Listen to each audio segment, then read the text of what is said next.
Welcome back to another episode of Two Idiots Doing Sports Podcast. Been a hot minute. I am Nate, joined by my co-host Daniel, and per usual, we are on a quest to prove that we know ball more than the average sports analyst. This week we're clowning on Ryan Clark. Hopefully, I don't get sentold or get rage baited, but we're clowning on him because he was race baiting Shadur Sanders for not starting over Joe Flacco. Basically, was blaming, Shadur would be starting if he wasn't black. So, the reason why I don't think it's race baiting is because it's Ryan Clark and he does this kind of crap all the time. Let's start a rookie who fell 4 rounds over a guy that's literally won a Super Bowl. So, but what do I know? You're a bum, Ryan Clark. So we had to just shout you out there. This week's episode, we got a fun little thing planned. So we're gonna slowly build up our high school football draft, the tournament we talked about last week. We're gonna draft the states, and then we'll announce the teams we picked next episode, and then run through it. Thinking we'll do 16 teams, but Daniel and I will let y'all know when if anything changes. We might do NBA likable to most likable. We might skip it. So we'll let you know. We are on 13 through 16 through that segment right now. Immaculate grid per usual. Pickle batter up or normal stuff. Randomized championship, of course. And then we're gonna briefly talk about my trip to Kansas City. How much fun that was, and how the White Sox are owned by the Royals rent free. And then a couple things for baseball. One thing in news for NHL, if we even get into it. We might not. It's not a huge rush. Nothing for NBA. A couple extensions for NFL. Those are huge. We'll name those names when we get there. And then some predictions for week 1 college football and a reaction to week 0, aka our glorious former ACU king, which again you'll find out who that is if I haven't glazed the crap out of him already. So, but for now, we are going to start with Immaculate Grid, and I just realized I didn't pull up my links, but that's okay. It won't take too long to just type it in, and boom. So, we're going to go to previous grids. I think I need to log in and make sure I don't lose her. I think we'll be alright, but look at that score, by the way, chat. I know you can't see it, but 827. Got 78. We got a little trophy for balling out there. I don't even remember who. You know what, Daniel? Yeah, we were. I'm gonna let you pick this one. I don't remember who picked last, so. Let's do 732. We won't make you go back too far. All right, not too bad. All right, so the rows are Royals. Speak of the devil. The Reds and 30 base stolens in a season. Columns are Blue Jays, Pirates, and played outfield minimum 1 game. You could do Chapman for literally either one of these. I probably wouldn't do that if we could still help avoid it. The Bronson Arroyo you could do for that, right? Sorry, for which one? For Pirates Reds. Did he play? Thought he played for the Pirates. Maybe I'm thinking. Oh, I'm thinking AJ Burnett maybe. But I don't know if Burnett played for the Reds. Maybe. I don't know. I don't know. I just know Arroyo as a Red. I thought he played for the Pirates for some time, but I will withhold that for now. Do we just want to use Chapman on there? Just be safe, unless we can think of somebody else. I mean, Cabrian Hayes. And actually, you know what? We do Cabrian Hayes here. Because it's going to be like 0.00 whatever percent. Yeah. So, we'll really quickly. I'm just gonna Google this. for whenever you get back. The KC outfield, you could put Adam Frazier. Actually, Nope. Screw that bum. He's costed me a save at the game win. actually, don't do that. Do that for Put Pirates, right? yeah, put that for Yeah. Pirates. I don't know why I blanked that he played for Got to be careful here. So it's Adam Adam. Frazier. Yep. Not bad. Oh, So okay. so going back to that, he did play for the Pirates. He started his career in Pittsburgh. And then he went back to the Pirates briefly. I thought. Um, Arroyo, he did not. Oh no, sorry, I meant Frazier. Oh, Sorry, Frazier. Yeah, we're yeah, on. yeah. No, I'm sorry. Yeah. So Arroyo started with Pittsburgh. I thought so. And then he was mostly with the Reds. He was actually with Boston too. I forgot about. So he won a World Series with Boston. And then he was with the Diamondbacks. Remember that he played with the Diamondbacks for 1 year. Out of nowhere in 2014. But so that's that. Um, so the 30 bases stolen in a year. You could also we might want to do just outfield. Um, Uh, I'm gonna cook here. Kansas City, Toronto. I hate to mention his name. Jose Bautista. what? He played for Kansas City? Yep, for 1 year. When? Really early on? I'm pretty sure he played for Kansas City, unless he didn't make it up. But I'm pretty positive he I, did. I'm rocking with it. 6%? Six Wow. percent. People are ball knowers, I guess. I think the What highest. was I what think was the the one that highest. I got mad about? There's There was a two. There's two that I think are going to be higher than that. Alex Rios. Alex Rios was a dog. Yeah, but I think the one that's probably going to be the highest is Whit Merrifield. Yeah. Because actually, Rios might be lower than Bautista. I'm do curious. well. Let's honor Alex Rios and put him for Kansas City outfield. Dude, bet. Let's go. Also a former Ranger. That man was a. I did not know he played for Texas. That man Yep. was a legend in my the Bigs 2 video game. Unbelievable. All right, so far we're cooking. Nothing above 10% right now. That may change really fast because I can't really think off the top of my head a red and blue jay.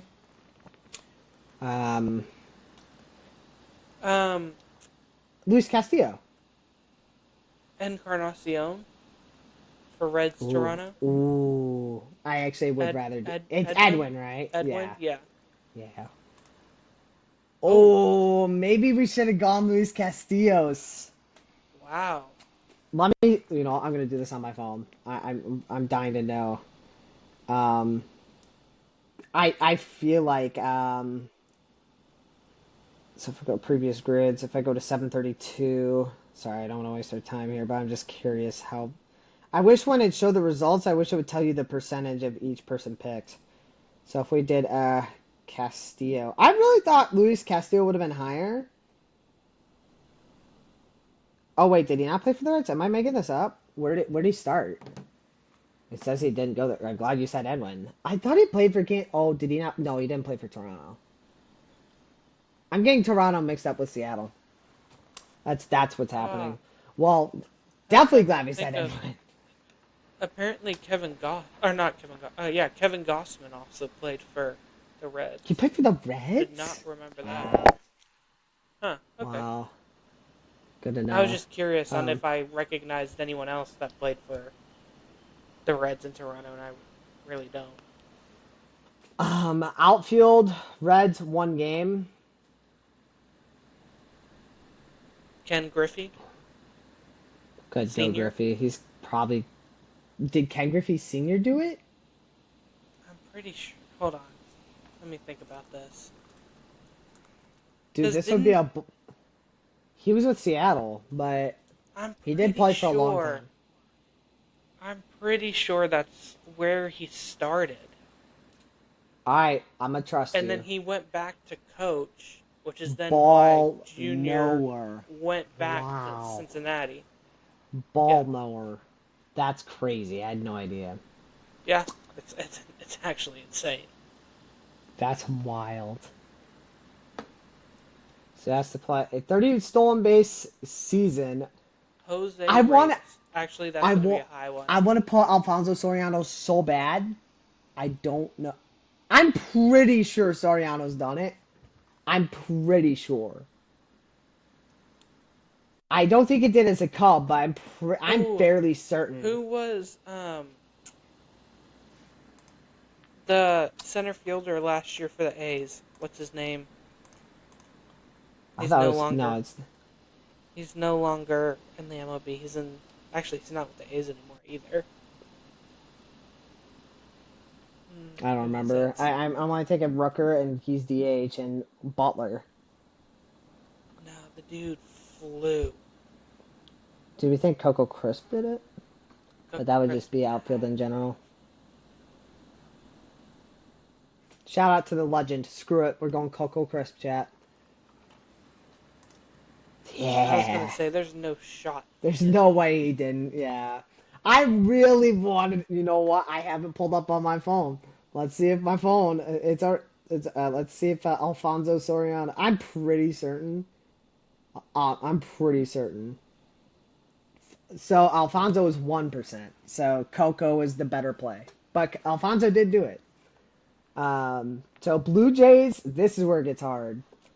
And this is where Alex Rios might have done it with Toronto. Maybe we should Hear have me out. done Alex Rios. Pirates, stolen base, Nate McLaughlin. Barry Bonds. Oh my gosh. I mean, that's going to be worth a ton, but he's Ah, on there.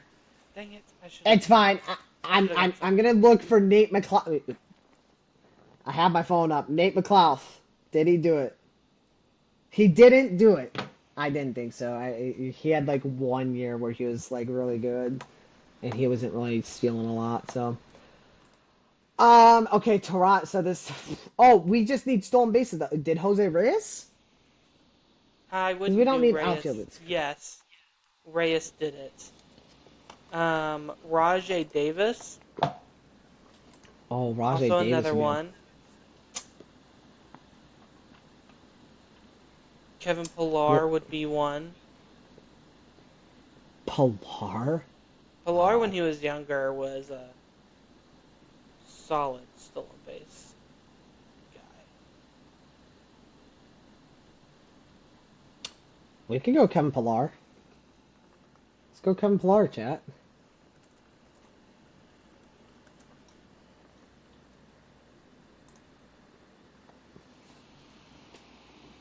How Oh, close was he, though? How close was he? I, I, there's no way that he never got. 25. 2015 was Seriously? 25. That's tough. Who Yeah. did make the list? That's tough. Wow. I swore. That's on me. I'll take that one. That's on me. It's alright. We still had a decent score of 171. I'm not too upset about it.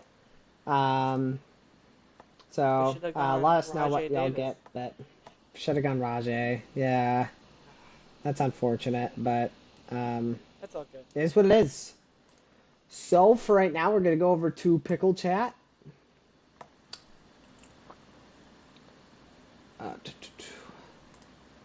Alright. Get this running. And first things first. I mean, come on, man. I mean, you know the drill, guys. Going Cal Riley first. I was going to say, if there's a day that they did it, it should be today. Should have been today. I can't believe they didn't do it. Disgusting. So American could right be handed. NL West. They probably bat righty. You know what? Like Just do Tyler Glass. outside the age range. Oh, yeah, you're right. Dylan Cease. Cease probably. Yeah, that works. Look at Holy that. crap. Oh! Oh! Oh. Wow. Ball Miller! Oh my word! That was crazy. Wow. Shout out to Daniel for just being like, you know what? Screw it. Let me just get the right answer for 500, Alex.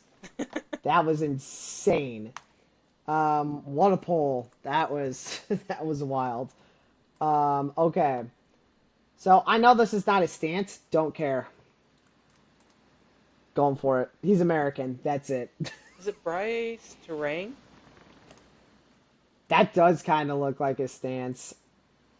No. Okay. So he's got to be an older guy at this point because you look at this. Yeah. He's not. It's not even within 2 years of 23. It's got to be a guy in 32 plus. I think. Because yes, so 27, 26 are cut off. We know that for a fact. And 24 Will and 23 are you? cut off. I guess they could be No. really young. It's not Max Kepler.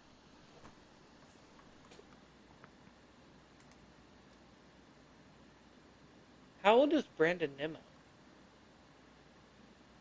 I I I think he's within that age range. I Or don't think Jeff he's old enough. McNeil? Jeff McNeil might. He might be 32. I'll try it. He's 33. That was a good guess. So maybe it is. Maybe No, it is Nemo's. Nimmo. Is it? Uh, I feel like Nemo's younger. Wow. He was exactly 32. Okay. Nice job. So I totally helped out, guys. I guessed Cal in both, and then Daniel's like, now hold my beer. oh, Unbelievable. never mind. This isn't. That's not Miz. I was gonna say you may want to turn that off really quickly, but it's not Miz, so don't worry about it. Oh, was I streaming something I shouldn't have been? No, I thought the pitcher that was giving up that home run was Miz, but it wasn't. It Oh, bum. Speaking of bum, Senga's got a 5 ERA in the last month. Stupid Pete Alonso messed that man up. But anyway, next thing up, we got our randomized championship. Will we get one really hard one, or are we gonna have to do three in a row? We'll find out.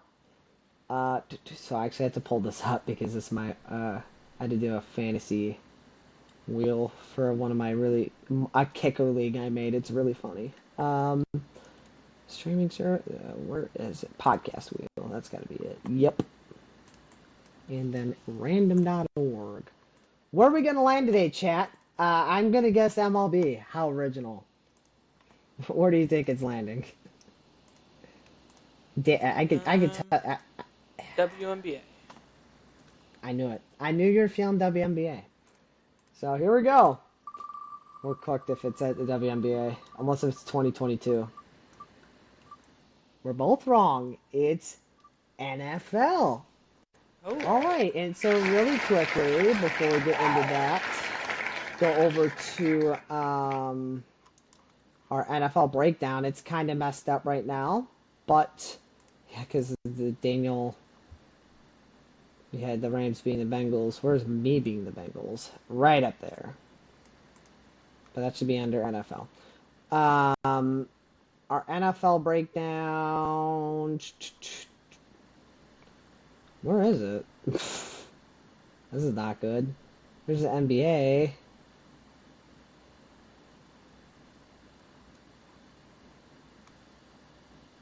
Chat, we might be cooked.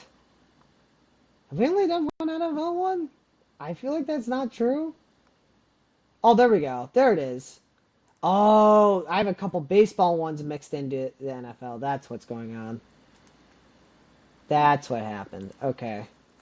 Apparently I have an asterisk next to this Rams Bengals one. I wish I wrote that down because that kind of looks sus.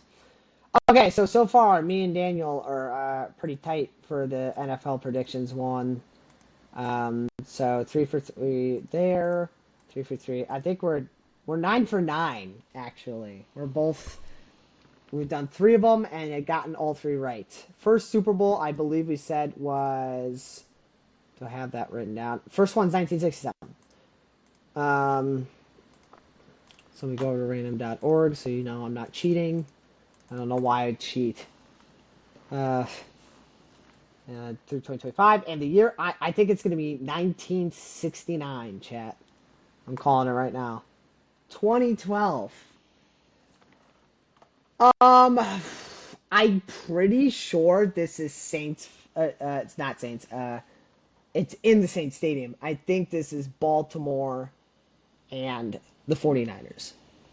Yeah, this is the when the lights go out. The lights flickered out.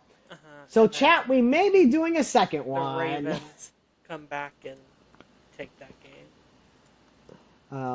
Well, they were blowing the San Fran out. So San Fran came back, but they Baltimore Yes. held on. Yeah. Um, Nate. So let me just make sure Baltimore beats San Fran, and I'll do the same thing for you, Daniel. Baltimore beats San Fran, and if we're right, if we're wrong, we won't do another one because it just means we got embarrassed. But if we're right, we will do a second one just because that one was really easy. In theory, 2012 Super Bowl would be pretty awkward if we were wrong, but oh my gosh, I'm a year off. All right. What? Wait, hang on. Wait. That can't be right. Oh my gosh, I was wrong. Oh, this is the Patriots Giants one. Oh my gosh. Oh, I'm a Oh. year off. Well, we're not doing another one, chat. I embarrassed myself. No, we are doing another one. I'm redeeming myself, dang it. Giants. Gosh, dang it. I knew I we still have good stats. And you know what? I'm going to give you an asterisk because you were following my confidence. Nate is an idiot.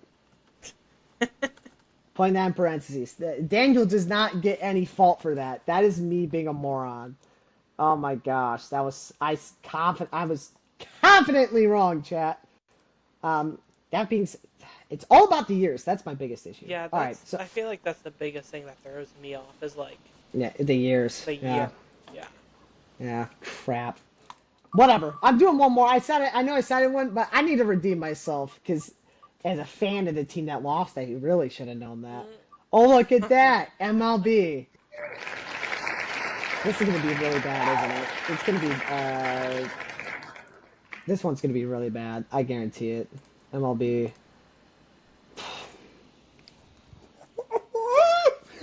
1952. Oh, so we are cooked, chat. We are absolutely cooked.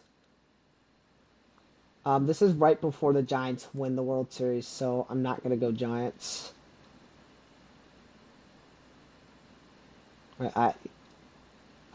I'm just trying to make sure we don't have 1952 marked off either, just in case. Because we've done a couple 1950 ones now, I think. Nate, you know what, Daniel? I'm gonna let you guess first, and not at least with this, we can't embarrass each other ourselves because we were quite not alive for this one. That's very fair. I'm gonna go probably with a pretty safe one, Yankees. the Yankees, and I'm gonna have them. I have a feeling in this time, the Dodgers are good, so I'm gonna do Yankees beat The Brooklyn. Dodgers. Yeah, because this is around the time. Um, Screw it, we ball. I'm going Cardinals beat Yankees. Because this is around the time Jackie gets called up. Yeah, so he's been up there a few years by Yeah, now. yeah, that's what I'm saying. I think that's when the Dodgers start actually making.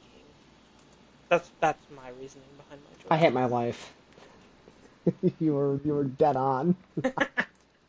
I got one for three, chat. I wanted to be different. I should have just listened to you. I was gonna say It I was was in pretty seven sure though. this is like the reign of the Yankees, whether they win it or don't.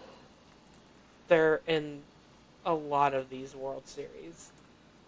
Oh, 100%. I knew they were going to be in this one. I just thought, I wanted to mix things up. That's I didn't think the Dodgers made this one because I knew they made one later, and they made the one in 47 or something like that. yeah. I But just know Jackie was on the team at this time, and they're pretty good team with him. So Gosh, dang it. Stupid Cardinals. I hate you guys. Whatever. Not a good look for me, chat. I mean, the One for Cardinals isn't a six. bad guess Brutal. either. They're a No. really solid But I should have organization. had the Then Yankees at least win it, you know? But I decided to mix things up like an idiot. All right, well, I did not redeem myself, but I'm not going to waste our time. If we have time, maybe we'll mess around and do one more, but I have a feeling that probably won't be the case because we got quite a few things on the agenda here. So, first things first. I'm going to highlight this. We're probably skipping the ESPN Red Zone deal again since it's late. But the Kansas City trip, I will I will start things off. Some of my experiences, the vibes, immaculate vibes, and how you felt it went, and what was your favorite part of me visiting, of course. So last week, went to the Royals game because of my birth. They gave me 50% off. W organization. Cubs could never. We did tour the stadium. I already forgot it was the day before, day of, but so that was pretty cool seeing the dugout. To be able to sit in the dugout, like you could have touched the field if we really wanted to, but I didn't want to get kicked out. So we actually saw a player, as you mentioned. I already forgot who it was. the catcher You said Maley. catcher, yeah, Maley, yeah. So that was pretty cool. So we never got to meet him, but we saw a professional athlete in person. So let's see what else was on the tour, and just a bunch of other toury stuff. Got some cool stuff. Got a Negro League Satchel Paige shirt that I'll have to flex next time. And then later on in the week, I got me a Kansas City Scouts hat. Chat. You let me know what team that was, what sport did they play, and when. You need to prove your ball knowledge, or should I say puck knowledge, or ball knowledge. It might not be hockey. It's hockey. Spoilers. But yeah, and then the actual game itself, it was hotter than the sun. Yeah, Like the first inning, I wanted to pass out. I literally second inning had to go into a stupid store because I was already hot. But once that helped me cool down, I was good for the rest of the game. But yeah, great food. Those tacos are pretty solid. And then yeah, I mean, we were witnessing a perfection for 5 innings. yeah, Um, by I forgot the pitcher's name on the White Sox. Neither something um Martin. yeah, something like that. The other Royals pitcher actually was relatively okay, but he did not have his best day there that day. But he was a decent pitcher. But the White Sox guy was dealing for 5-ish innings, then allowed just a crazy shot just fair down the line in our side of the field. So we sat left field, pretty much right by the foul pole, basically. It fell. I think we were a few sections up, and then right next to the aisle. So pretty sick seats, but yeah, I mean, this close to perfection. And then the White Sox bullpen, White Soxed it. Blew the game in the seventh, so it was tied 2-2. And then in the eighth, the Royals hit who hit a two-run homer? Jonathan India, I think. Yeah, Um, I think he hit that one in the eighth. His might have been the seventh. I forgot who was in this. Was that Garcia? And I think Mikael Garcia hit one. I could be wrong. No, I predicted Mikael to hit one. He didn't hit one. I think it was Crap. Yastrzemski. Yes, yeah. That was him. So he was the one that tied it. India gave the lead, and then I remember literally as Adam. So for anyone confused as to why I had a beef with Adam Frazier when Daniel first brought him up, I literally just told him I do anything but hit a home run. Even an RBI triple's fine. I just need to hold. Um, so just don't put the Royals up four. And what does this certified bum do? He says, hold my beer. and he just cranks one into right field. And I literally am just sitting there. Daniel's just laughing.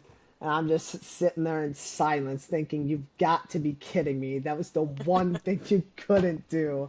Um, but it was really funny, and it was a great game. 6 runs might be one of the highest amount of runs scored I've ever seen by any team in my lifetime. That's really depressing, but it's just the reality of the games I go to. Um, so shout out to the Royals of all teams, the team that's struggled to score all year, Yeah. scores when I show up. So good for them.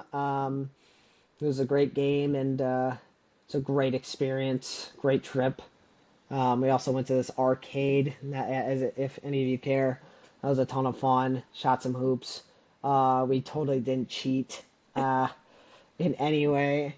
So electric stuff. So and and I got covered in a bunch of dog hair. Yep. So Yep. um, all right, yeah. So that I mean that basically summed it up for me for the most part. There were some other stuff, but we don't really need to get into that. But how'd you feel? How'd you like the game? How'd you like the seats? Um, Whatever you want to talk about. Yeah. We ate some good food, even outside the game. Obviously, being in Kansas City, barbecue's the biggest one. Mm-hmm. And then we went to a couple other places that are kind of local spots around here. The game was fun, just hot as could be. We were praying for clouds and they just wouldn't stay. They would pass by and pass by way too quickly. But overall, I think after we got settled in, and after the first inning, we kind of all cooled off a little bit and kind of locked in for the rest of the game, Yeah, we did. and pretty much sat there the rest of the time, except maybe one more trip to the concessions. But overall, it was a fun game to watch, to be able to see just a lot of runs scored, and yeah. Later on in that week, actually, I think like 2 days later, I went to another Royals game. The Rangers were in town, and actually somehow got Diamond Club seats for cheaper than what Insane. Nate apparently paid for the Disgusting. seats out in the outfield. That's Those seats awesome were though. pretty nice, um, but not talking about that one. That game also sucked because the Rangers lost yet again. The bullpen blew it once again. It's a common theme if you're a Yeah. Ranger fan or even watching baseball right now. Bullpen is not doing it right Don't worry, they're back again. now. So, but the weekend was fun. The arcade place, Activate, I think is what it was called, was a lot of fun. We also went to a draftcade place where had a bunch of old arcade games, and that was also kind of a blast. I'm glad you brought that up. I'm gonna bring up the one game in a second that we played that one in particular, but I won't get into it yet. I'll let you finish. Yeah, and then we just hung out, especially after the Royals game because we were just exhausted. We just kind of hung out at the house, played some NHL, and that was also a lot of fun. Just being able to hang out and go back to the college days of sitting in your apartment or my Just clap apartment it, and just yeah. playing each other and just laughing, having fun, and not having a care in the world. Heck yeah, man. Yeah, so some of the teams we decided to clap Edmonton. We don't talk about them though. We might have restarted 7 times. Um, We don't count that. We don't count that. we don't count that. In our defense, for the NHL players, the hitting system is terrible. So if you know, you know. Florida, Vegas, St. Louis, Colorado, and there might have been one or two more. But we pretty much beat up on anybody that we like. We don't like Yeah, teams that we commonly despise. So and we clapped for Nashville, we beat Nashville Nashville. too. Yes, I'm pretty and sure. we and Yeah, we absolutely clapped Vegas. yeah, and that didn't make sense because was that the game we played as Buffalo? Yes. No. Yes, it No. was. No. No. Yes, that was No. Buffalo. But then the Wild Avalanche. We also scored 7 goals. Yeah, that's right. We beat the Avalanche with the Wild scoring. Yeah, so that was the one we could we. just scored at will out Yeah, of nowhere. we But didn't when we were restart playing as a that one. powerhouse, so we could score for squat. But whatever. But the one arcade game, shout out. I don't even know what it's called. But literally, I remember finding out like level one, you're like this monkey and you're destroying Oh, buildings Rampage. and all that. Rampage, thank you. And the level one was Peoria, and I was just like, huh, there's a town in Illinois called Peoria, but I chalked it up to nothing. And then I put it together immediately after because level two was Joliet. I was like, all right, there's just no way it could be anywhere else. Like, what other place in the entire country has a Peoria and my birth town? And then level three Chicago, and I was like, okay, you're just destroying Illinois. Someone had a vendetta against the state, and I was all for it. I had such a blast destroying cities in Illinois, especially where I'm from. I shout out Joliet mentioned, rah. So I thought that was pretty funny. That was my favorite game there for sure. But yeah, that was a blast of a trip. Hopefully we'll get to do it again soon, or vice versa. Maybe you get to finally see Wrigley at some point. Yeah, unfortunately, the one thing that caveat with that is parking sucks, and normally I just take the train there. So, but we'll see. So, but for now, I think we're gonna just jump over to college ball. It's gonna take up a bulk of our time here. Um, so we're gonna have some week one predictions for the games, and then our conference championship predictions. So the Big Four and ACU's conference, just for memes, and uh, and then we'll have a week zero reaction. I'm gonna get into the week zero reaction really quick. Um, there were a couple games that happened, but the one we're gonna focus on, we're not even really gonna focus on. We're just gonna give a brief shout out to ACU legend Maverick MacGyver, who officially has a trademark and copyright on Sam Houston State. Has beaten him 2 years in a row now. Drops 400 yards and 3 touchdowns on them Right. in a blowout in his first ever start at his Western Kentucky. Not Hilltown. Western. I'm sorry. Yeah. Yeah. Bulldog. Thank you. Okay. I don't know why I got like Bowling Green in my head, and I was like, wait, I'm panicking. No, but just shout out to Maverick. Um, we love to see it. We're gonna miss you. We're probably gonna be a lot worse without you. Although Stone Earl is a stud, but Maverick, like, I saw he got compared to Bailey Zappi by somebody, and if that's telling of anything, he might have a shot at the NFL if he keeps playing like this. Very slim, but he may even get a practice squad appearance. I hope so.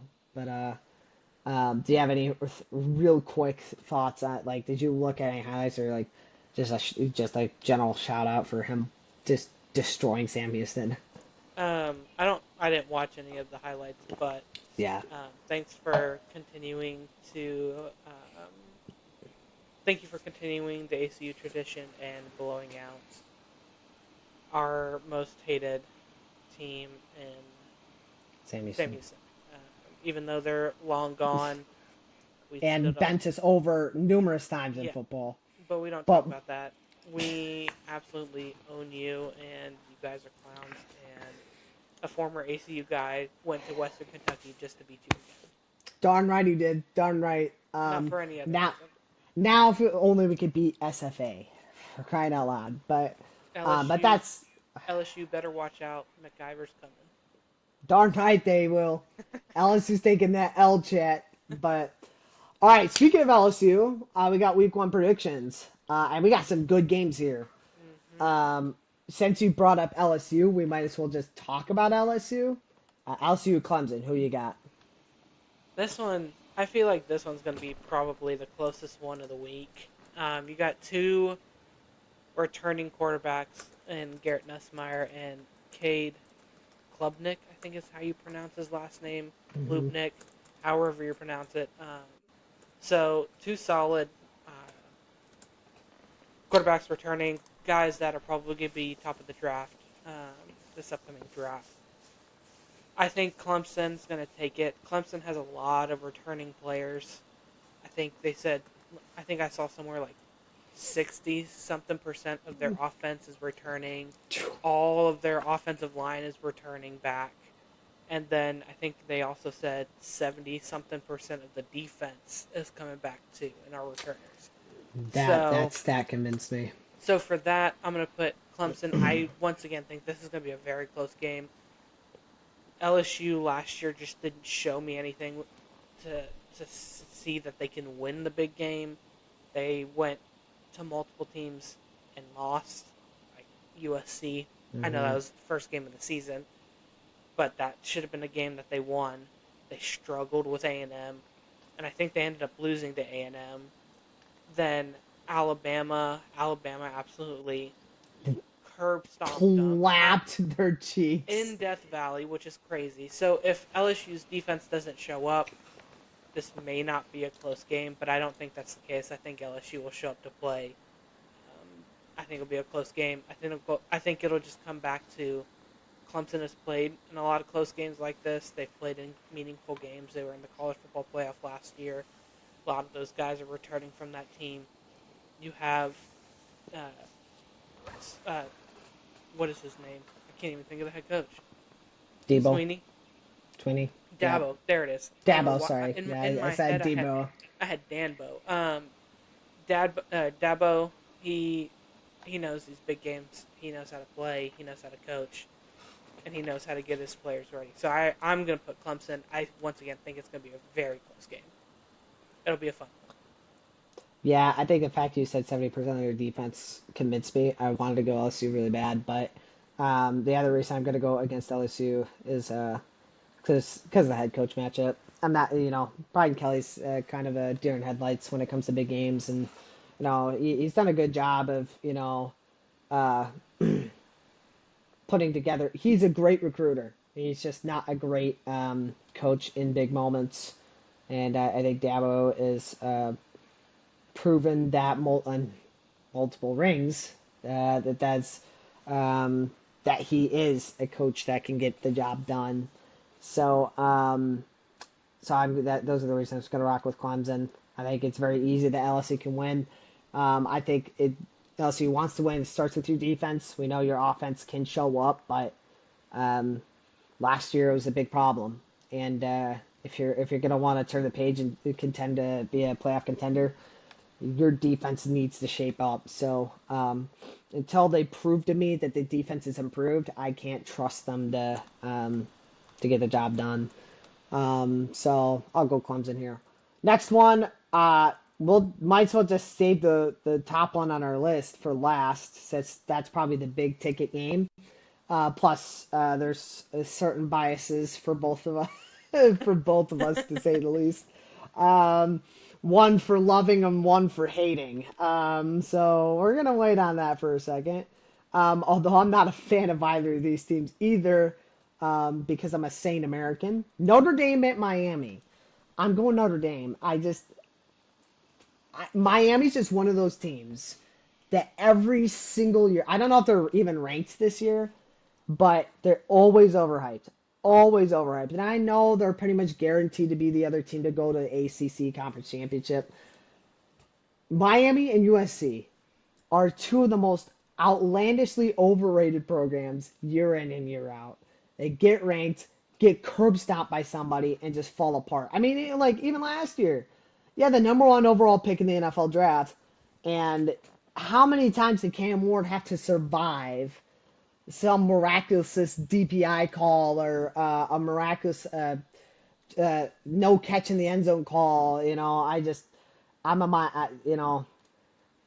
the way the season Miami went last year just doesn't show to me that they could be drastically improved to the point that they could beat a team that was just in the national championship. Granted, I don't know how many guys Notre Dame has lost. They may have lost quite a few, and that could prove to hurt them. But and on top of the fact that Notre Dame's a slow starter, they are a team that tends to have issues in the first couple weeks. We saw it last year. They lost to Northern Illinois. A couple years ago, they lost to Marshall within the first couple weeks. So, but I think the fact of the matter is Notre Dame's coming off a high. I think they can bounce back and roll into week one with a dub. Um, and Miami will be looking to. I don't know their quarterback situation, but I'm sure they'll be looking to figure that out. So, but who are you going? I hate that we're gonna agree on every single one of these, and this scares me.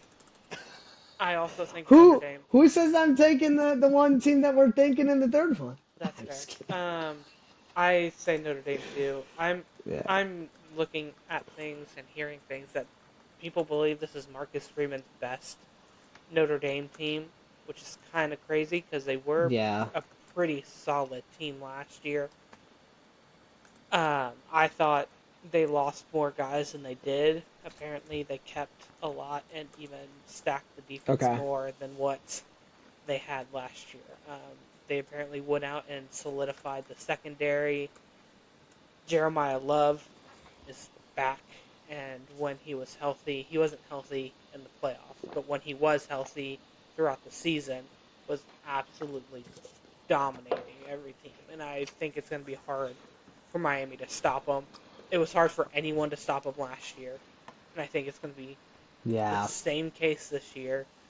Anyone he faces, it's going to be hard. And the only thing that kind of is makes me a little hesitant about Notre Dame is just the quarterback situation. Don't know much about the guy that they named their starter. I'm not saying he doesn't deserve it. I think he obviously won it in camp. I just don't know much about him. Not too familiar with his game. Miami got Carson Beck. I I also forgot about Carson Beck. I I also literally just yeah, hit the realization, but he he's was not coming very off good of at arm Georgia. surgery. I don't know what he'll look like week 1. I think I think Miami will be a solid team, but I think one also like this is a new team, a completely they lost their tight end from last year. They lost their leading receiver. They lost Cam Ward. Uh, they lost a good amount on the offensive playmaking, and I feel like that's gonna hurt them a lot. Hmm. The first game, I still think they're gonna be a good team throughout the season, but I think Notre Dame is just more ready right now and has guys ready to They're play. ready. They have guys that just came off albeit a loss, but they've been to the big game. Yeah, So I think that makes sense. I'm just curious, really fast.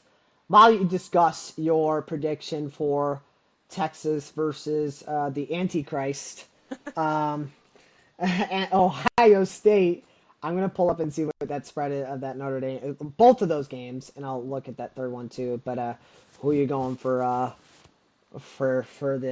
the main event for week one? I would say personally, yeah. The main event that's happening at noon. disgusting. That I mean, that is Yeah, disgusting. because somehow Fox got this game instead of ESPN.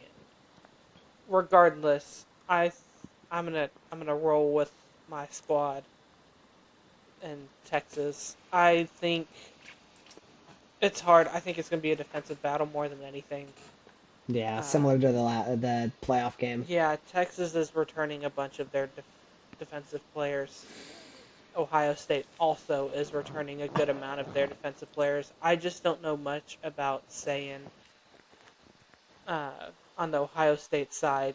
At least Manning, yes, is new, quote unquote, to the starting role and being the guy.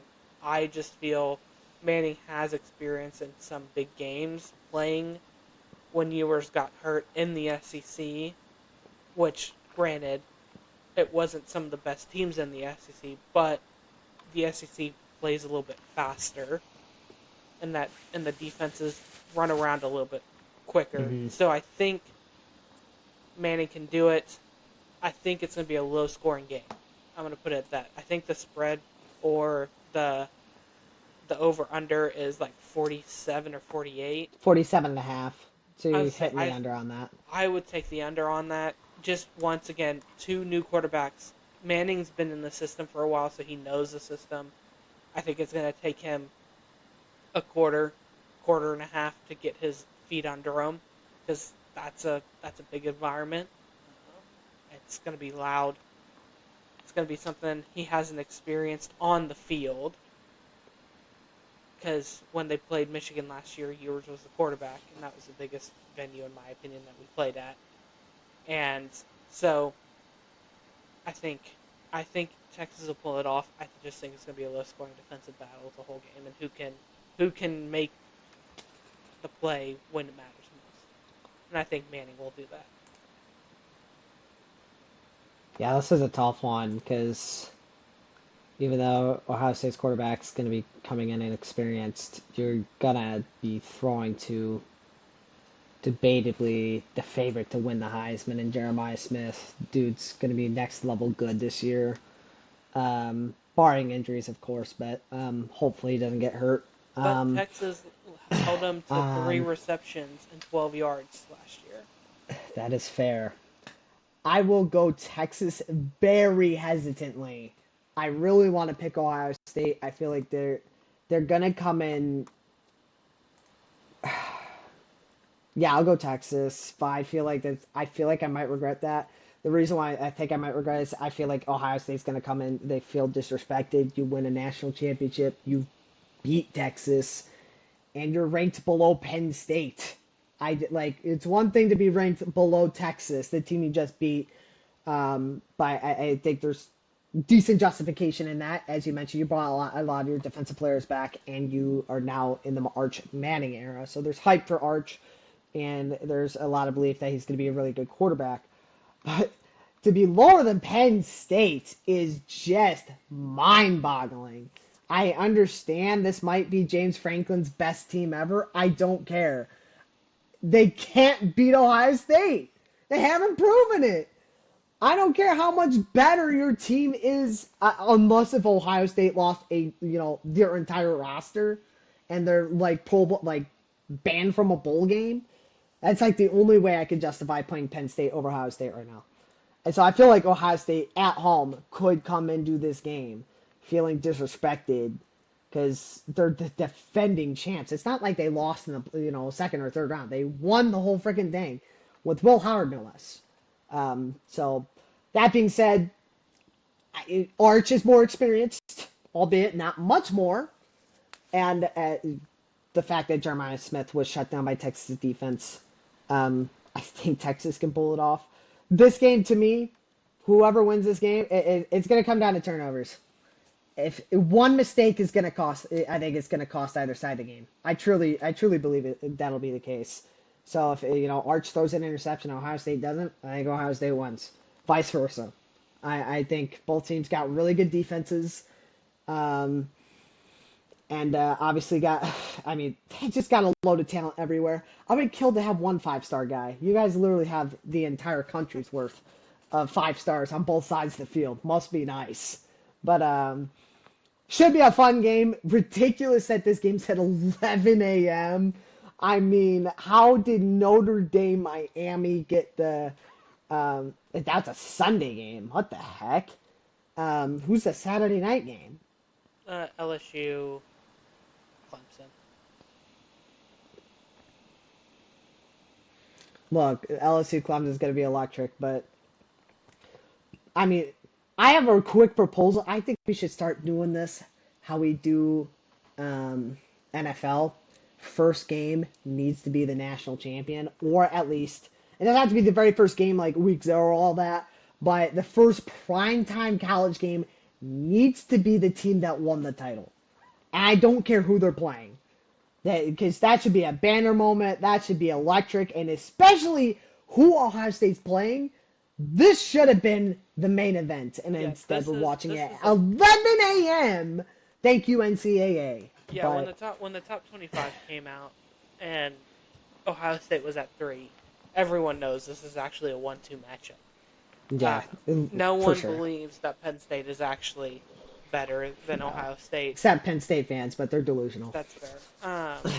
I remember when this game came out and said it was going to be at noon.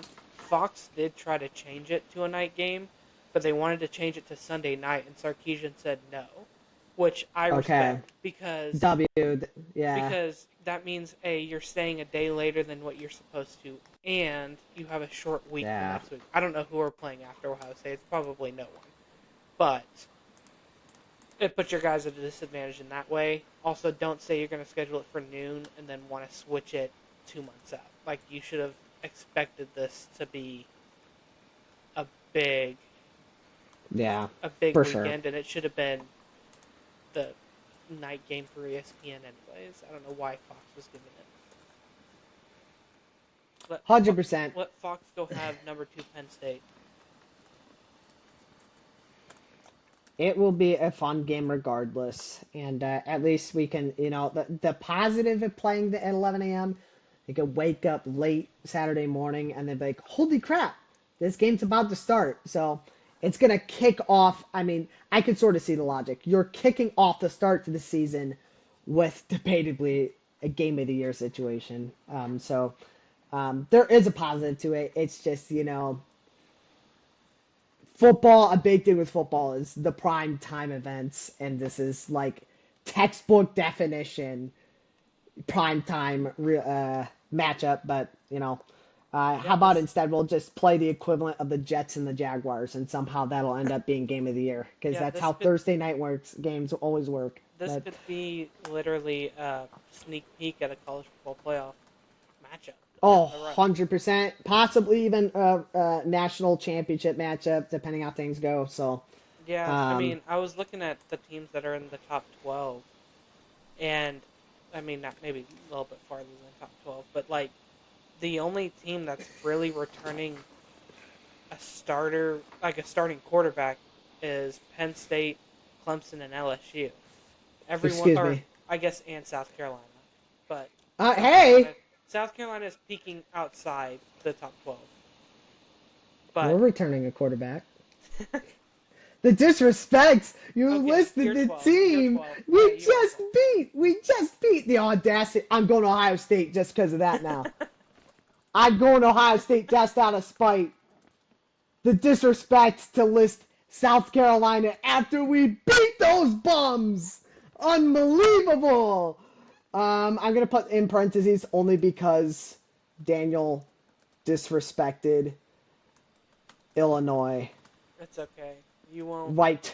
Rightfully so. It'll be a you nail. know, You'll have a nail biter this weekend against I'm Western gonna laugh in Illinois. Texas ones. I'm gonna put an asterisk next to this though, because I did say Texas, and I'm literally changing my answer only because of that. So, maybe I give Illinois, myself a half point either way. I don't Illinois, know. Western Illinois is actually the game of the week.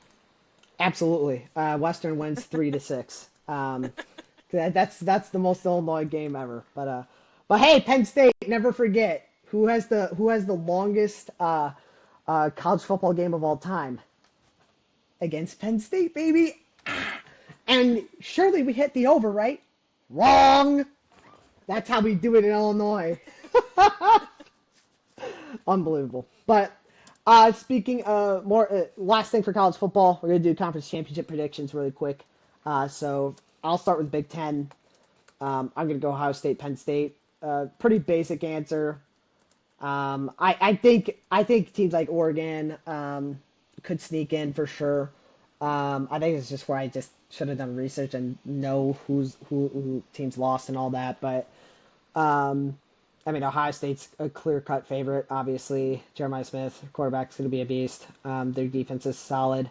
Another team that could sneak in, Michigan, because they got Underwood from Yeah. LSU, and if that guy proves to be uh, as good as he is, I think Michigan could take that spot from Ohio State, especially since they beat Ohio State 4 years in a row. Ohio State loses this game, and then lose to Michigan, they could be in a tough spot. But I gotta go with these two. Clear cut favorites just based on talent alone. So who you going? Yeah. Ohio State is going to be in it for me. I'm between Oregon and Penn State. I'm going to put Oregon. That's fair. I struggle with picking Penn State just because they can't win the big game. Yeah, that's fair. Um, I figured they would just sneak in because they proved to me enough. They gained to the Final Four last year, albeit they probably played some Mickey Mouse teams. It proved to me enough that they could squeak in there. But yeah, and we'll get to later who we think will win. But I think that'll be a we'll just predict who matches up for now. So SEC, I'm gonna save SEC for later. That one's gonna be. Yeah, that one's gonna be a Um, interesting one. let's do ACC. ACC is gonna be pretty easy. I think Clemson for sure. Yeah, I mean, I can't see a scenario where Clemson doesn't make it. Um, I'll go Miami. That seems like everybody's consensus, and I feel like unless if SMU kept most of their guys, I feel like they're going to take a step back, and there just really isn't a whole lot else to be excited about in that conference, in theory.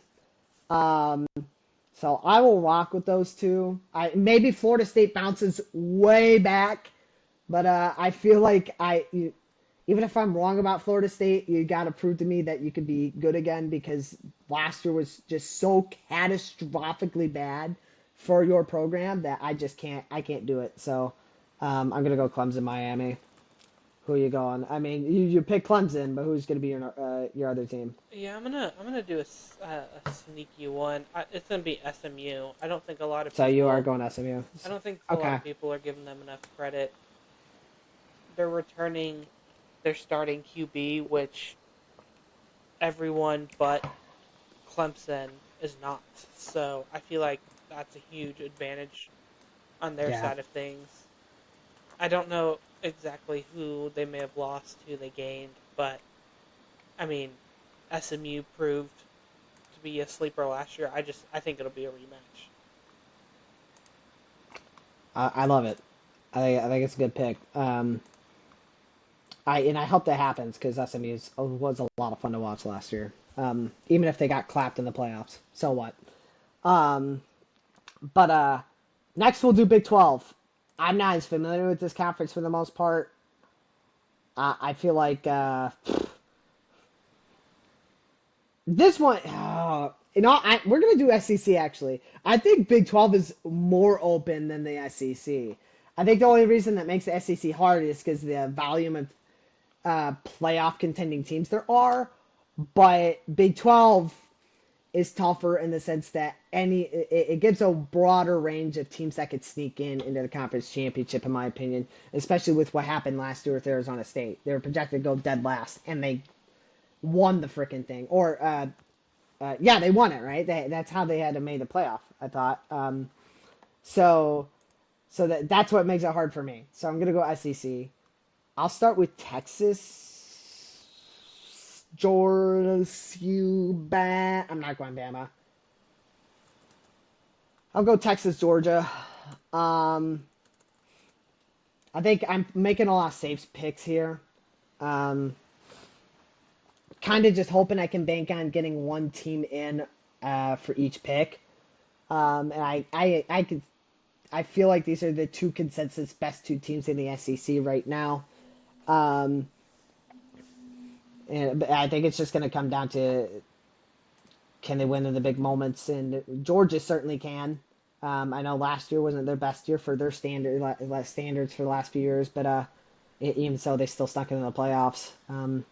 Didn't show up against Notre Dame, but I guess my other concern would be I don't know Georgia's new quarterback. Obviously lost Carson Beck, but we'll see how he steps up. But I feel like he can't be any worse than Carson Beck. He was very disappointing for the hype that he was given at Georgia, and Georgia still made the playoff.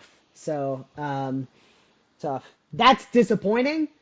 I can't see any reason why Georgia won't make it. So, but who do you got going? Yeah, this one's a hard one. Texas has a Tough. relatively. I think everyone in the SEC has a relatively tough schedule. They go and play in a couple big away games that I could see them losing. I think Florida is a is an Florida's good underlying underdog. pick that could happen. I think uh, it, that all runs under Lagway. If Lagway looks good like he did at the end of the year, I could definitely see Florida making a run. But I'm gonna do a rematch from last year. Also, I'm gonna do Texas Georgia. I think Georgia's not being talked about enough. We're talking about Bama and we're talking about Texas and LSU and all of these different teams and what they've added, what they've lost. But I don't feel like how um, DeBoer is going to do in his second year at Alabama and how it's a different Alabama, team yeah. than and the quarterback fits the system better. Whatever. Kirby Smart always has his guys ready to go at week one rolls around, and they are going to punish every team that they come They're in contact curb with. stomping whoever they're facing week one every Yeah, single time. and so I personally think it's going to be Texas Georgia. Alabama has a pretty good test week one. They go and play Florida State, so I feel like that could be a good I'm a just good kidding. test for Yeah, Bama, and we can actually see what Bama may be made of. But I think Georgia is just gonna. I think Georgia's just gonna be Georgia, and they're the definition of 100%. consistency. And I just don't think they get talked about enough because they've just been so successful the last however many years. Yeah, they're definitely taking over Bama as the gold standard, at least for conference championship level. Obviously, they're nowhere near close to Bama's national championship level of success, but Georgia right now is the team to beat in that conference. Texas, though, right behind them, talent wise, and how they've been able to rebuild that program and become a perennial national championship contender. But as of right now, it's just hard to pick against Georgia. Florida could be a team that could sneak in. I think that'd be a lot of fun. I think I like Florida. the problem with Florida is their schedule is Yeah, a living hell. yeah. It might be the hmm hardest schedule of all time. It was I'm not last even year gonna too. lie. It was So brutal last year for them. if Florida, in my opinion, could get to if they get to 9 wins, I mean, I think you should just slot them in and just kick someone out anyway, because it'd be very impressive to do that with who you got. I think it said they had seven preseason ranked teams they got to play. Utterly insane. That Yeah. is, and that obviously changed, but maybe Who knows? They maybe it may gets be it end up goes up. winning. Yeah, the SEC has some solid teams ready to go Yeah, this so year. it's going to be tough for Florida as much as I want them to sneak in there.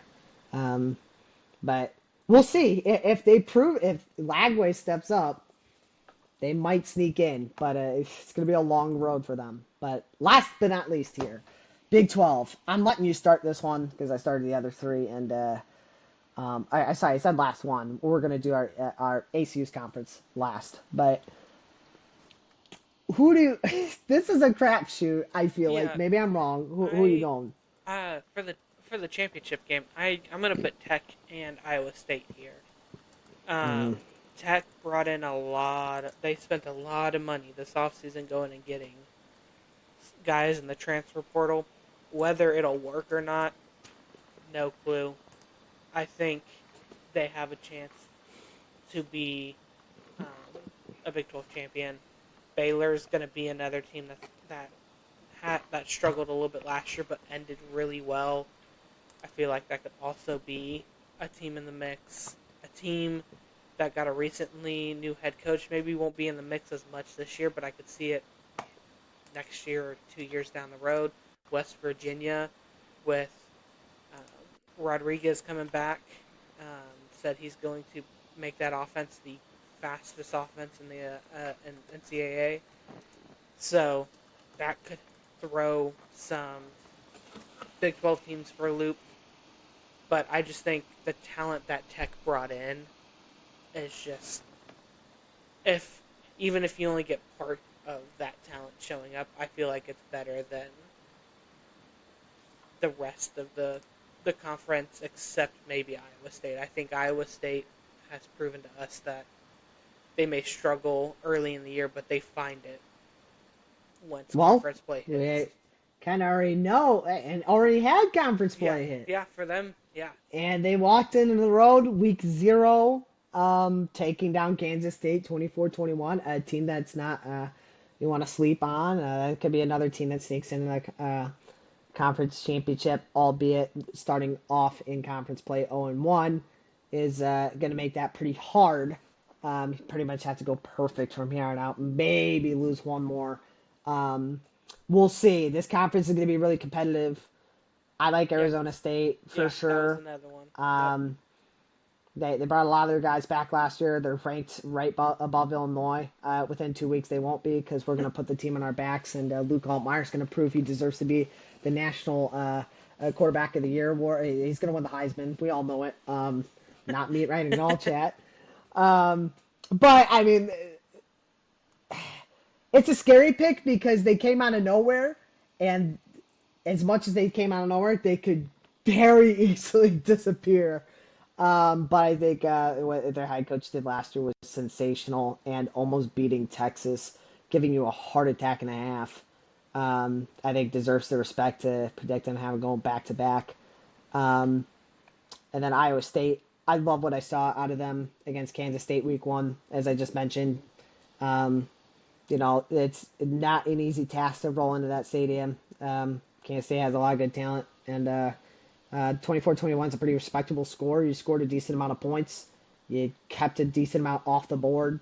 You got it done on the road to start off the year. I think it's a good confidence booster. I do like Texas talent. I'm just, I'm always skeptical with what they're doing out there. They almost lost to ACU last year. I know it's a different team, but regardless, they had a heart attack and a half against us, and I need to be off another year. I need that to be 2 years behind my belt before I could confidently say I really like Tech. I just that game for me scares me to pick Tech, so I'm gonna go Iowa State, Arizona State. So last but not least, we're gonna go really quick here. Obviously, picking ACU to go conference championship. I'm meat riding absolutely. Is it crazy to believe that they could do it? Absolutely not. I think the big concern picking ACU, I'm gonna do it anyway, but it's we've lost so much offensive talent. Lost our quarterback, lost our, I think 3 receivers. I'm fairly certain we lost a couple linemen. I think we lost one of our running backs. We did lose one of our running backs. Albeit we've always been really good at finding running backs. That's still one of the few things ACU's always been good at for football wise. But I gotta remember, I don't even know how hang on, ACU football conference. I gotta look at this really quick because our conference is a mess, chat. So we were in the Yeah. WAC, but it's not really the WAC. We merged with another conference. It's a disaster. Um, so we're the UAC. Oh no, I'm sorry. That starts in 26, 27. So I think we're still technically the WAC right now. Are we? I don't know anymore. For I just football, for football, we're for football, UAC. yes. UAC. Okay. Oh, it might be across the board in 26, 27. Yeah. Um, let me pull this. There we go. And the problem is ESPN doesn't have our conference, so that's the other tricky thing. All right, so I mean, looking at this, I mean, Tarleton was obviously really good. Good lord, they won already, 42-0. Who did they play? They played a team that's not good. I mean, fair enough. Um, Central Arkansas had a really bad year last. I just don't know who's bringing back who, and I'll go. I'll.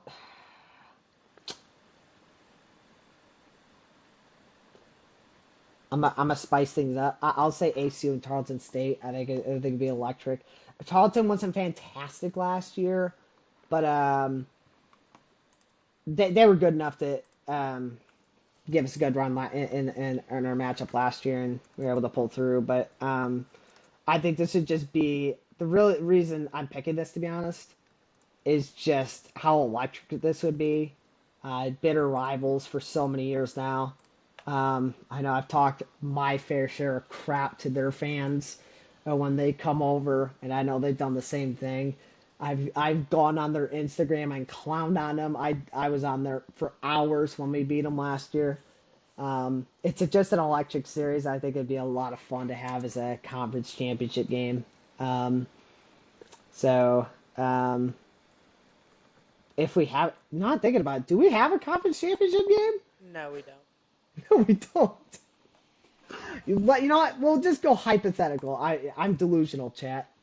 Um, for all intents and purposes, so we're basically just picking one and two.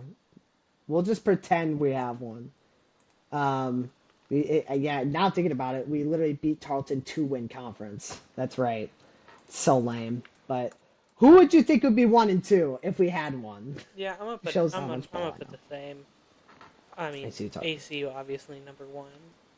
Tarleton State is ranked number 10 in Holy the crap. FCS, but Oh we're my also gosh. ranked 16. So like, I feel like We're cooking. it's gonna be a pretty solid game when we play them. It always is. And then Yeah. SFA is the only other UAC team that's ranked, and they're 23. Are they in UIC? I thought they Sorry, left. you're right. They're not. So it's just It's Central ACU Arkansas. and Oh, Central Tarleton Arkansas State. not ranked. Ooh.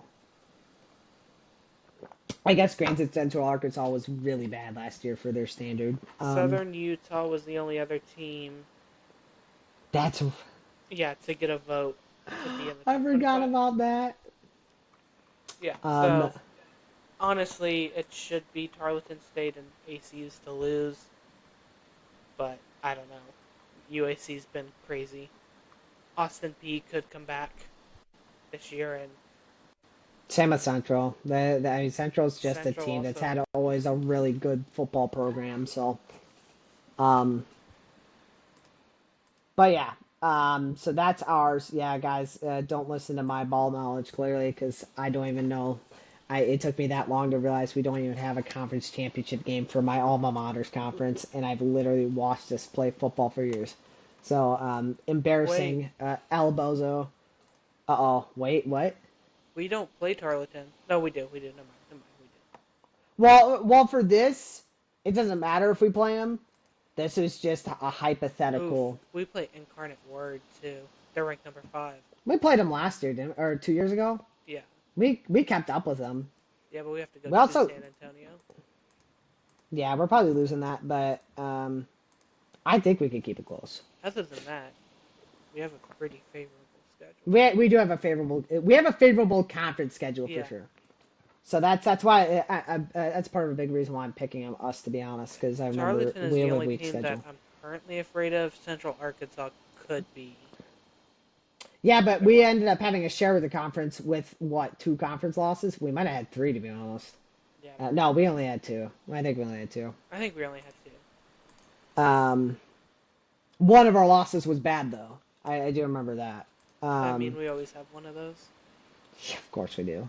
Um, vintage AC football, but Keith Patterson all the way. Hey, look, we had a bad loss, but and we lost in North Dakota State by 20, but we were beating them in their house by multiple scores. Not many schools can say that. Even though they curb stomped us in the second half, Yeah. don't care. We don't talk We about were the second up. half. We were up 14-0, chat. So I'll take it. All right. We have a couple other smaller things, and then we'll be good for the night. NFL, you brought up. I'll let you get into these deals since you typed it up. We had a couple holdouts, but we got guys extending them. Tell the people who they are with your thoughts on these contracts. Yeah, so Terry McLaurin and Trey Hendrickson both.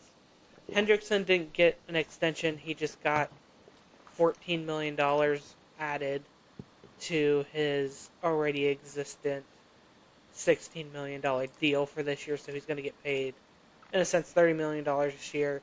There's still no extension. Doesn't sound like there's going to be. Doesn't mean it won't happen in the middle of the year, but as of right now, sides still seem to be pretty far off. Terry McLaurin got a 3-year, $96 million extension, so he was going into his final year of his current 3-year contract. Sides were a little bit off. Terry McLaurin, obviously, in my opinion, won the holdouts or hold in because he still worked out and everything, just didn't practice with them. So I think this is a good deal for both sides. You need Terry McLaurin if you're the Commanders. There's too much unknown other than your top guy. Like there's not currently a solid number two that you can think of over there. You need Debo, but Terry. You need Scary Terry out there to play. Apparently, I heard somewhere that he had like 80 something receptions last year, and 56 of those receptions were for a first down. So nuts. obviously, he's a guy that when you're looking for a first down, first guy you're looking for, and obviously, if he has 56 of them, he's getting open for you. So I think for Washington, this is a good guy to get. Jaden Daniels, just a consistent receiver. Yeah, he's not going to be your DK Metcalf. He's not going to go up and be able to high point a ball, but this dude has a different skill set that is also just super important and I think also very undervalued. I think it's a good deal also for Washington. It's not a super long deal. It's a 3-year deal. You're not tied into it for a long time. You're not saying, "Oh, I'm going to pay a guy that's 30 5 year a 5-year deal." You're saying, "Okay, we got you a 3-year deal. Continue to show us that you can still play." Because we Hmm. know wide receiver fall off is sometimes pretty quick. And not saying that Terry McLaurin will be that, but I think on Washington's end, you're not locking yourself into a guy for a long period of time that may start to decline towards the end of the contract. Yeah, I like this move for both sides as well. Bringing in your best receiver, the guy that obviously uh, helped with Daniel's confidence to get accustomed to the NFL. Um, it's a lot harder to throw and be as athletic as Jane Daniels is when you got nobody to throw to. Jalen Polk, bum. Sorry, that was weird. That was allergies. Jalen Polk sucks. Anyway, I mean, it's a great veteran, experienced guy. He's a phenomenal receiver, underrated, criminally underrated. Definitely a guy I would have killed to have traded for the love of holy. Couldn't have given up a second round pick. Whatever. Um, but dude's a stud, and it's not like you said, it's not a long term contract. So, and then Trey Hendrickson, good for you too. Um, just getting more money for this year. Since he obviously still needs to figure out a long term solution. He's literally pretty much the only guy you're paying on defense. I understand you had to pay Jamar Chase and Joe Burrow, but I might start talking to them and say, hey, can you cough up a couple million? Because you want to win, you two can't do it alone. We need something on defense, and you got to find a way to keep Hendrickson happy. So, because apparently this organization is struggling to keep their first round picks for this year already happy I by will not giving say, them fully guaranteed deals. well, But I will say he was being a little dramatic no, I saying agree, that. I agree. But He's an A&M. that one was stubborn. But He's an A&M player. They're built that way. And that since he wasn't the only team going through that either. Obviously, every team was going through it with the second round picks because Houston and Cleveland are stupid. But that being said, should it could be a topic for next week? Should all contracts for the draft be fully guaranteed? Because I'm seeing a lot of people that say, "Why not? They're millionaires. What's it going to hurt you?" But we'll see. All I know is, I'll put it this way: I would not want to be paying Jalen Polk for another 2 years. So, to do what? But anyway, good contracts overall. Washington's obviously the bigger winner.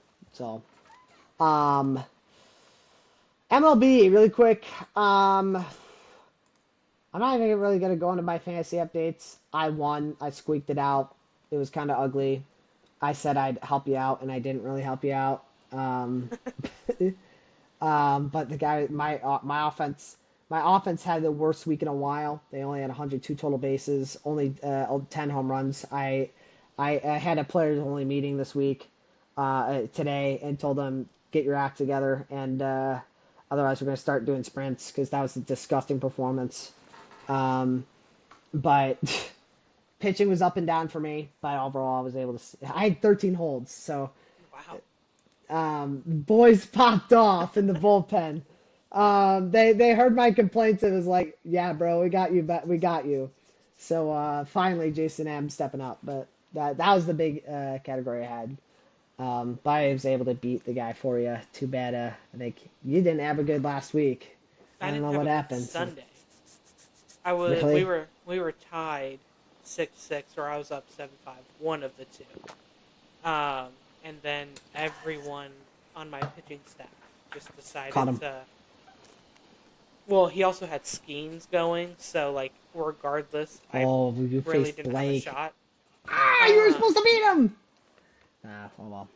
but I had 8 holds and saves. He only had 3, and I was like, "Come on, you're supposed to be the top guy in this." He, to be fair, he gave me Adam, and then he got rid of Iglesias. I That's think he right. slowly dumped off guys and might have gone too far. But anyway, Well, I got 8. I got 4 by one team alone, and that will lead us to the loser team of the week, which is the Yankees. Um, Chapman and oh, who's the other guy? Whitlock. There it is. Whitlock had four of them for me in back-to-back games, and then Kirkling, Miller, and Estrada all had one. So Estrada struggled Sunday, gave up 3 runs in a third of an inning. Kirkling gave up a run in an inning. So I picked up and spot started Italian because I was like, I need a guy if Skeens does Skeens things, which he did, and I thought I was in a good position because he went 5 innings, gave up 1 run, and then my bullpen decided to just crap the bed and decide it's the worst. It's the we're not going worst to when your cooperate. bullpen sells. Um, Offense was up and down this week. We had some good days. Sunday was a great day offensively, but still lost a lot of those categories. I think he had like 12 stolen bases on me, which is absolutely wild. I wouldn't have came anywhere close to him anyways. I think I had like 5. So even if he toned it down a little bit, my guys just weren't stealing a lot of bases this week. I had a lot of home runs, just not enough apparently. Yeah. Actually, I think I won the home run category. I think I won home run, save and holds. I didn't win total bases. I think I won runs. I think I won RBIs are the 4 that I won, but it was a rough week. His offense just wants decided to pop off also. So I was feeling that for sure. The guy I was facing was kind of going off too. Bryce Harper had a 2 homer game against me. He had also had a lot of stolen bases. I wasn't even close. I think I had 4, and the guy also I think had 9 or 10. So, but overall, I was able to help you out. You just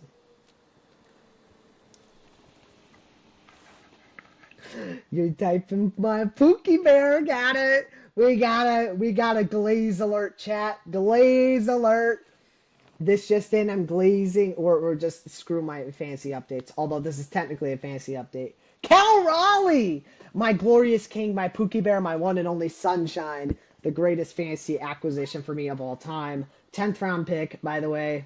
Don't mean to brag. sheesh. It's not really a brag. He's a catcher. He's not supposed to be doing what he's doing. But anyway, he did just hit number 50, first catcher to ever do it, and also last because he's going to do it 10 more times and no one's going to ever touch him ever again. So I'm delusional. But electric. This tune is just having an unbelievable year. There was a stretch for these last couple weeks where I thought he might not hit 60.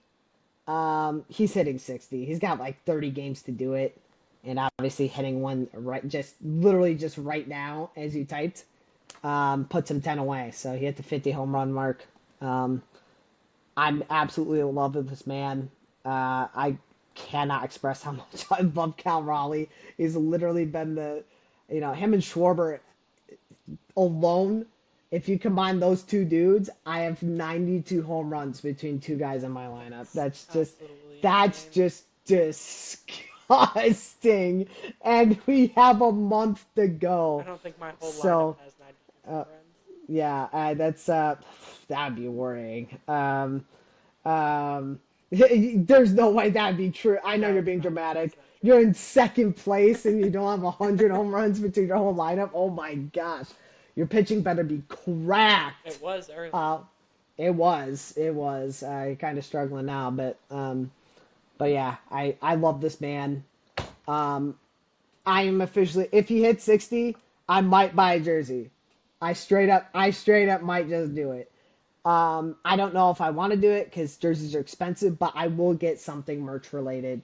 Because I mean, when you have a fantasy season to this magnitude of any sport, um, you deserve the recognition. Because I'm reaping the rewards of this man just going off. So, um, a catcher shouldn't be doing this. Period. Yeah, So, I mean, he broke the record yesterday with back-to-back home runs, one in the first, one in the third. Um, Congrats to him. That's a big one to beat because Salvi hit a lot. he did a To lot. beat that record at 48, and then Cal did it in the same game and got 48 and 49 back to back, and now obviously has 50. So congrats to him. I'm I think I've been saying this for a while. I will stand by it even if Judge wins it. Cal Riley deserves the MVP. I don't care about batting average. I don't care about OPS. I don't care about all of that. Cal Riley has 50 home runs and leads the league in RBIs as a catcher. That's not ever happened before to this magnitude. Also, Cal Riley is a platinum gold glove or platinum glove award winner last year at Mm, the toughest position to play in baseball. Aaron Judge can't win a gold glove in right field. He is a defensive liability out there in right field. We saw what happened in the yes. World Series in center field last year. He is not defensively great. That's where I think Cal Riley is vastly superior, and I think that needs to be taken more into consideration. I know it won't be, and I know Judge is going to end up winning it, but if we want the most valuable player, which we preach this for every single sport. If you want the most valuable player, if you take Cal Riley off this Mariners team, they are not as successful of a team as they are right now. If you take him, if you just take the home runs away from him, or you put him back to what he did last year or the year before in home runs, the Mariners still almost made the playoffs last year. They just had a massive collapse in the second half last year, but they were only still in the mix because Cal Riley is an elite defensive catcher, and now Yeah. he's still this elite defensive catcher and has now added power to it, and it's just insane. And he's not, in my opinion, getting the credit that he deserves. It's hard for me. I mean, I have to try to be objective here because, of course, my heart says absolutely give it to my king, or else I will burn down the MLB Hall of Fame. I will go crazy, ex girlfriend, psycho, all up in here because I love this man so much. But I just gotta understand too that I mean, I, Aaron Judge is significant to the Yankees. You take him away, what does this lineup do? Respectfully, I mean, who's producing for the Yankees? I mean, you could say the same for the Mariners, but like I can think at least of a couple. Reindeer Rosarena is solid. Obviously they just got Suarez, who's a decent addition. Josh Naylor. There's a couple guys that can at least get the ball rolling for that offense.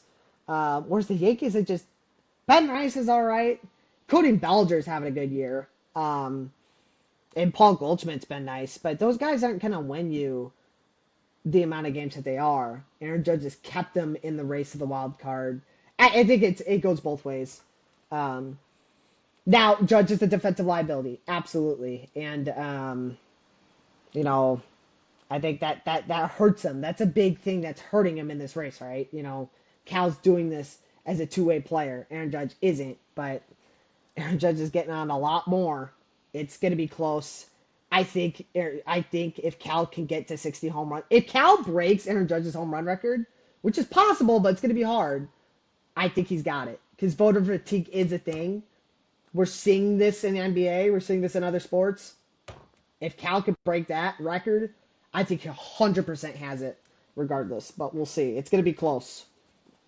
So, um, two final things really quickly. I'll just let you go over this. I believe, yes, they'll blow their wild card lead because it's the Mets. So that's my logic. But do you think the Mets will blow their wild card lead? Realistically, no. I want to say yes because I think it's funny. Um, but I think realistically they won't. I don't think, unfortunately for the Reds, I don't think they're equipped the best to finish out the season strong. They have a really tough end of the year and play a lot of teams over 500, which is going to be tough for them. I don't know what the Mets record is, so the Mets could also have just as tough of a record. I'm just not 100% totally. I think the Mets could lose it with the way that they're playing right now. They don't look great, but I think overall the Mets will get it, especially because they've just brought up their prospect pitcher, and I think he's going to bring a little bit of Nate McLean or Nolan energy McLean, to sorry. that locker room that needs. Yeah. Yeah, that they need. Yeah. So Um, realistically, no, I don't think the Mets will blow it, but I think they could. They need to be I careful. think I think it comes down to me for me is can the bats get it back going and which right now they are tonight. Um, Senga needs to find a new confidence because he's been horrible the last month, and I'm contemplating dropping him, which is crazy because he had such a great first half of the year. But I think the bigger concern for me right now is the Mets bullpen. You got these acquisitions, and they're not pitching to par. Any relief pitcher that went to New York is having a bad time. Any relief pitcher that was traded at the deadline to New York is pissed off, I guess. They're just not having fun. The Reds, yeah, I mean, really, it's the Reds are the only team in it at this point. Um, Somehow the Diamondbacks aren't fully out of it. Which is Um, wild to me. that's baffling. I still don't fully understand why they gave up, to be honest. I sort of get it. You're not going to compete for the division, but the wild card was right there, and you were in the World Series 2 years ago, squeaking in as a wild card team. So, um, you just got clapped by one of the hottest offenses in baseball. It happens.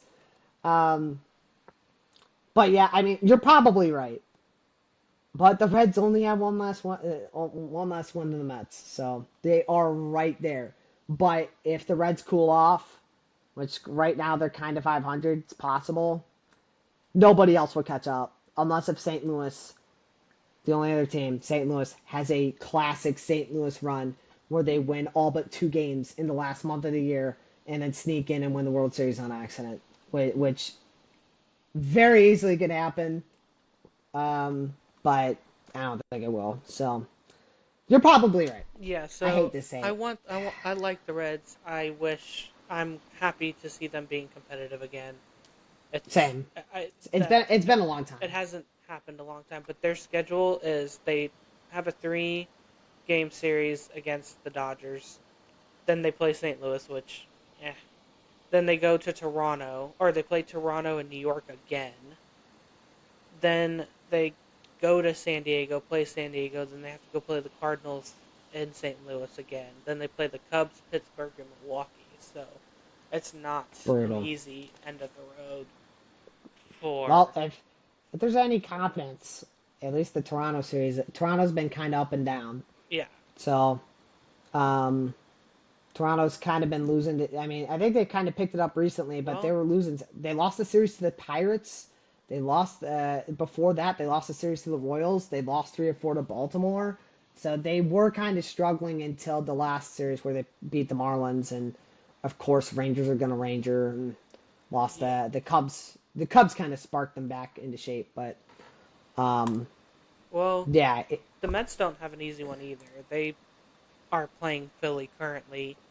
Then they play Miami. Then they go to Detroit, to Cincinnati, which is going to be a big series. At Philadelphia again. Um, the Rangers at home, San Diego at home, Nationals, which should be a pretty easy series for them. Then at Chicago and at Miami. So they don't have a super easy end of the road either. So it really could come down. So the last game of the year. I hope so because we haven't had a wild card race like that in some time. So Yeah, I feel like even in my opinion, even in the um,